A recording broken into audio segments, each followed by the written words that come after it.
Good afternoon friends. এই যে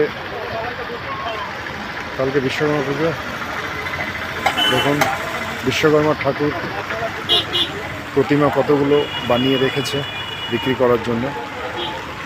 তো আমরা দশকর্মা দোকানে এসছি, তো আমাদেরও কালকে বিশ্বকর্মা পুজো আছে, তাই ঠাকুরের কিছু সরঞ্জাম জিনিসপত্র নিতে এসছি।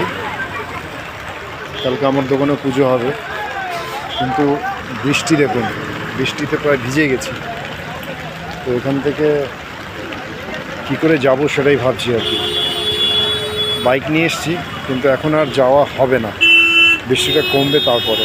তো ততক্ষণ দেখি বাজার করি। এখন দশকর্মা ভান্ডার, তারপরে ফল নিতে হবে, মিষ্টি নিতে হবে। ভিড় দেখুন, ঠিক চম্পাশাড়ি মোড়, এটা সব দিক থেকে ভিড় আছে। পুজোর বাজার, বৃষ্টি সব একসাথে লেগে পড়েছে, আর বৃষ্টি হওয়াতে বাজার একটু ডাউন আছে। তাই ভাবলাম যে একটু ভিডিও করে দেখাই আপনাদের। আমিও মোটামুটি ভিজে গেছি।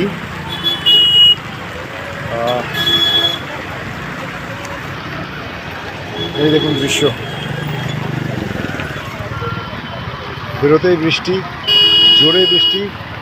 এখন দোকানে এসেছি, তাও বৃষ্টি, জানি না বৃষ্টি কতক্ষণে কমবে আর কীভাবে যাব। চলুন তাহলে, ভিডিওটা এই অবধি থাকলো, আবার নেক্সট ভিডিও আবার করে দেখাবো আপনাদের। ওকে, সি ইউ।